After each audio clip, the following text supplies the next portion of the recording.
Hello दोस्तों, स्वागत है आप सभी का हमारे एजुकेशनल प्लेटफॉर्म शिक्षा नोट्स में। आज की इस वीडियो में हम करेंगे 15 जनवरी से रिलेटेड डेना करंट अफेयर्स के इंपॉर्टेंट क्वेश्चंस। तो चलिए शुरू करते हैं आज की वीडियो। हमारा पहला प्रश्न है, लोकपथ 2.0 ऐप किस राज्य सरकार द्वारा लॉन्च किया गया है? तो इसका सही उत्तर है option number C, Madhya Pradesh.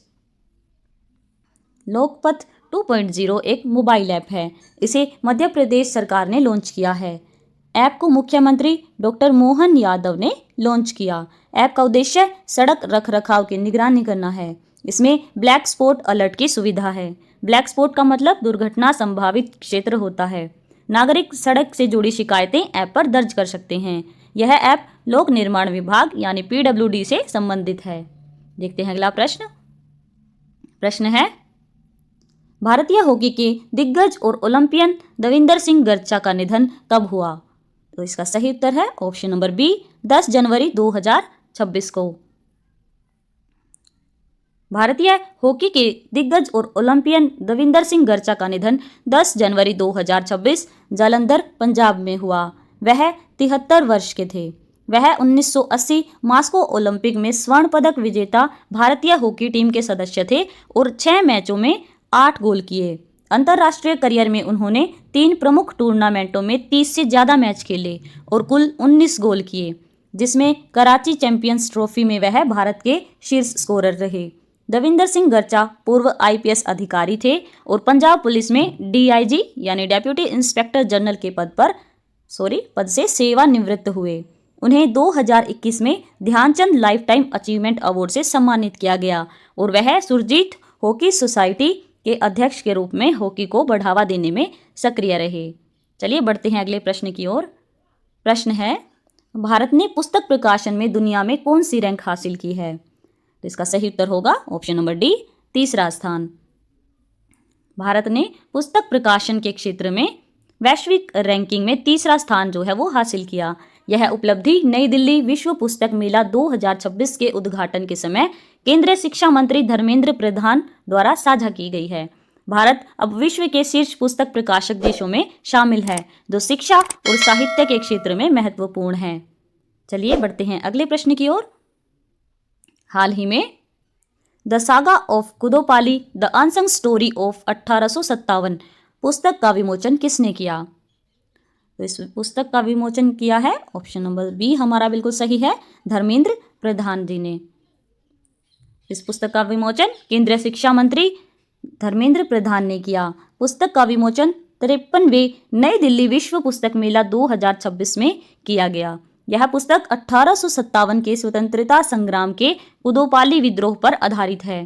पुस्तक में वीर सुरेंद्र साय और संबलपुर के शहीदों के बलिदान को दर्शाया गया है। पुस्तक का उद्देश्य भारत के क्षेत्रीय स्वतंत्रता आंदोलनों को राष्ट्रीय पहचान दिलाना है। यह book Indian council of historical research द्वारा शोध और संपादित की गई है और इसे नेशनल बुक ट्रस्ट इंडिया द्वारा प्रकाशित किया गया है। चलिए देखते हैं अगला प्रश्न।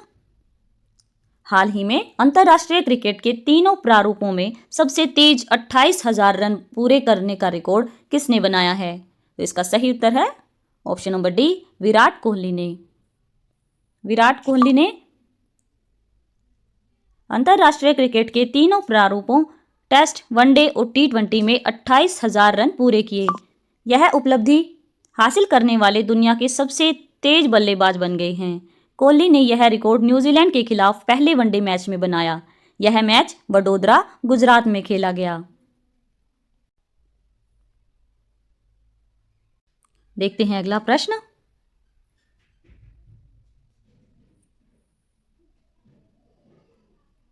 हाल ही में NHAI ने सबसे लंबी निरंतर बिटुमिनस कंक्रीट बिछाने का गिनीज वर्ल्ड रिकॉर्ड कहां बनाया? तो इसका सही उत्तर होगा option number C, NH 544G पर। भारतीय राष्ट्रीय राजमार्ग प्राधिकरण NHAI ने 4 गिनीज वर्ल्ड रिकॉर्ड बनाए हैं। ये रिकॉर्ड बेंगलुरु, कडप्पा, विजयवाड़ा आर्थिक गलियारे पर बनाए गए हैं। यह गलियारा राष्ट्रीय राजमार्ग NH 544G पर स्थित है। पहला रिकॉर्ड है 24 घंटे में सबसे लंबी सतत बिटुमिनस कंक्रीट बिछाना, लगभग 9.63 किलोमीटर 3 लेन सड़क। दूसरा रिकॉर्ड है 24 घंटे में सबसे अधिक बिटुमिनस कंक्रीट की मात्रा बिछाना 10,655 मीट्रिक टन। तीसरा रिकॉर्ड है लगातार सबसे अधिक मात्रा में सतत बिटुमिनस कंक्रीट बिछाना 57,500 मीट्रिक टन। और चौथा रिकॉर्ड सबसे लंबा सतत पाविंग पक्की सड़क का लंबा हिस्सा 156 लेन किलोमीटर, लगभग 52 किलोमीटर 3 लेन चौड़ी। चलिए बढ़ते हैं अगले प्रश्न की ओर। प्रश्न है, देश में सबसे अधिक अपार आईडी बनाने वाला राज्य कौन सा है? तो इसका सही उत्तर है option number B, Chhattisgarh. Chhattisgarh ने देश में सबसे अधिक अपार आईडी जनरेट कर पहले स्थान को हासिल किया है। जनवरी 2026 तक छत्तीसगढ़ में 50,60,941 छात्रों के लिए अपार आईडी बनाई जा चुकी है। अपार का पूरा नाम है automated permanent academic account registry. अपार आईडी से छात्र स्कूल कॉलेज बदलने पर रिकॉर्ड आसानी से ट्रांसफर कर सकते हैं। यह पहल NEP 2020 one nation one student ID के अंतर्गत आती है। अगला प्रश्न है, संयुक्त राष्ट्र की रिपोर्ट के अनुसार 2026 में भारत की GDP विकास दर कितने प्रतिशत रहने का अनुमान है? तो इसका सही उत्तर है ऑप्शन नंबर सी, 6.6%। संयुक्त राष्ट्र की रिपोर्ट के अनुसार भारत की अर्थव्यवस्था 2026 में तेजी से बढ़ने की संभावना है और इस वर्ष के लिए उसकी अनुमानित GDP विकास दर जो है वो 6.6% रहने का अनुमान है। अगला प्रश्न है, इटली के सर्वोच्च नागरिक सम्मान Cavaliere del Ordine della Stella di Italia से किस भारतीय को सम्मानित किया गया है? तो इसका सही उत्तर है option number A, Srinivas Dempo को।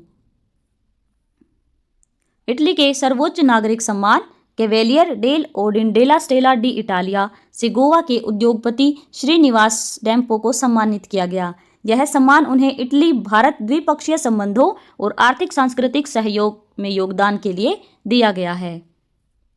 अगला प्रश्न है, WPL के इतिहास में एक मैच में कुल 21 छक्के लगाने का रिकॉर्ड किस मैच में दर्ज हुआ?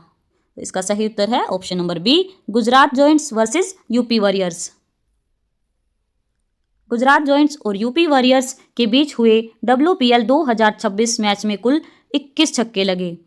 यह विमेंस प्रीमियर लीग के इतिहास में एक मैच में सर्वाधिक छक्के का रिकॉर्ड है। मैच नवी मुंबई के DY पाटिल स्टेडियम में हुआ था और गुजरात ने यूपी को 10 रन से हराया। यह रिकॉर्ड महिला क्रिकेट में रनों के लिहाज से नई ऊर्जा और उत्साह को दर्शाता है। बढ़ते हैं अगले प्रश्न की ओर। प्रश्न है, ERO नेट पोर्टल किस राज्य ने लॉन्च किया है? तो इसका सही उत्तर है ऑप्शन नंबर डी, केरल राज्य ने। केरल ने NRI नॉन रेजिडेंट इंडियंस मतदाताओं के लिए ERO नेट पोर्टल लॉन्च किया है। पोर्टल का उद्देश्य अनिवासी मतदाताओं के निर्वाचन कार्ड सत्यापन को आसान बनाना है। ERO नेट से NRI मतदाता ऑनलाइन अपने विवरण की जांच और सत्यापन कर सकते हैं। पोर्टल डिजिटल इंडिया और ई-वोटिंग पहल के अनुरूप है। अगला प्रश्न है, armed force veterans day Bharat में हर साल किस दिन मनाया जाता है? तो इसका सही उत्तर है ऑप्शन नंबर ए, 14 जनवरी को। आर्म्ड फोर्सेस वेटरन्स डे हर साल 14 जनवरी को मनाया जाता है। यह दिन भारत के पहले commander in chief field marshal KM Cariappa की सेवानिवृत्ति की याद में मनाया जाता है। फील्ड मार्शल करियप्पा ने 1953 में भारतीय सेना से सेवानिवृत्ति ली थी। दोस्तों, वीडियो के लास्ट में है आपके लिए 2 प्रश्न क्विज के तौर पर। पहला प्रश्न है, मिजोरम में संरक्षित क्षेत्रों में प्रवेश के लिए किस दस्तावेज की आवश्यकता होती है? और दूसरा प्रश्न है, अक्सो नोबेल इंडिया के नए अध्यक्ष के रूप में किसे नियुक्त किया गया है? तो इन दोनों क्वेश्चंस के आंसर जो हैं वो आपको कमेंट बॉक्स में देने हैं। दोस्तों, अगर आपको हमारी वीडियो पसंद आई तो वीडियो को लाइक और चैनल को सब्सक्राइब ज़रूर करें। तो इन्हीं प्रश्नों के साथ आज की ये वीडियो यहीं पर समाप्त होती है।